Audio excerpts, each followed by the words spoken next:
दोस्तों इस शॉर्ट में बात करने वाले यूट्राइन इन्वर्जन के बारे में। यूट्राइन इन्वर्जन किसको कहते हैं? फंडस इन्वर्ट टर्न करेगा उसे तो यूट्राइन इन्वर्जन कैसे डिग्री हो सकती है इसके। फर्स्ट डिग्री का मतलब है कि तरीके से वो विजाइना तक नहीं पहुंचा है टर्न करके।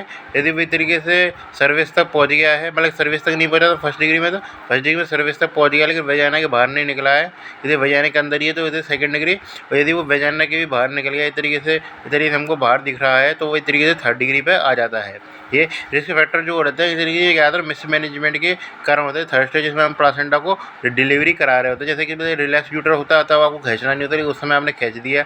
या फिर एक तरीके मॉर्बिडी एड्रेनाइन पेशेंट आता तो वो इतनी आसानी से निकलने वाला तो था नहीं, सी सेक्शन करके निकालना था या कुछ और करके मेथड करके निकाला था, आपने ज़बरदस्ती बहुत ज़्यादा खींच दिया हकीकत में। तो ये एक तरीके से कंडीशन हो सकती है। ये तो मोस्ट कॉमन जो कंडीशन रहेगी वो इधर एटोनिक पीपीएच रहेगी कि इधर से टोनिसिटी नहीं है, आपने तब भी खींच दिया तो उसके कारण हो सकता है यूट्राइन का इन्वर्जन हो जाएगा। क्योंकि जब भी टोनिसिटी रहेगी तो तरीके से इतना आसानी से बाहर नहीं आएगा।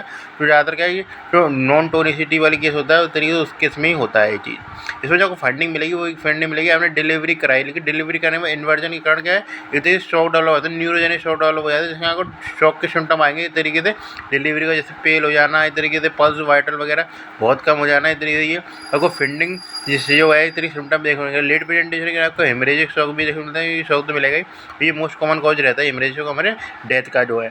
इसमें क्या करना पड़ेगा इस तरीके से आपको फटाफट से रिसर्सिटेशन वगैरह स्टार्ट करना पड़ेगा, इस तरीके से ब्लड का इन्वेस्टमेंट करना पड़ेगा, शॉक वगैरह डेवलप हो गया है उसके।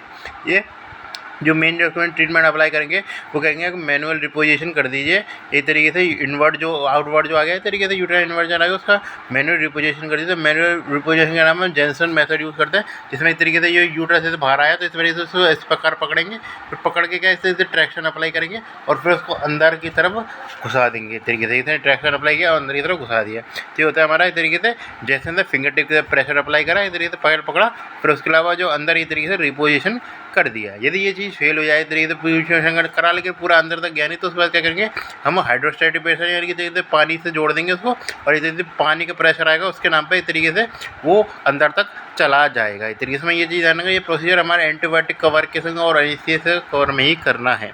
ये यदि ये इससे भी काम नहीं करे तो हम लेबोरेटरी प्रोसीजर कर सकते हैं, जिसमें क्या कर सकते हैं हम एक तरीके से कि ब्रॉड लिगामेंट से एक तरीके से खींचने को, ब्रॉड लिगामेंट जुड़ा रहता है ना, तो ब्रॉड लिगामेंट से खींच के कर रहे हैं तो वो हंटिंगटन प्रोसीजर हो जाता है।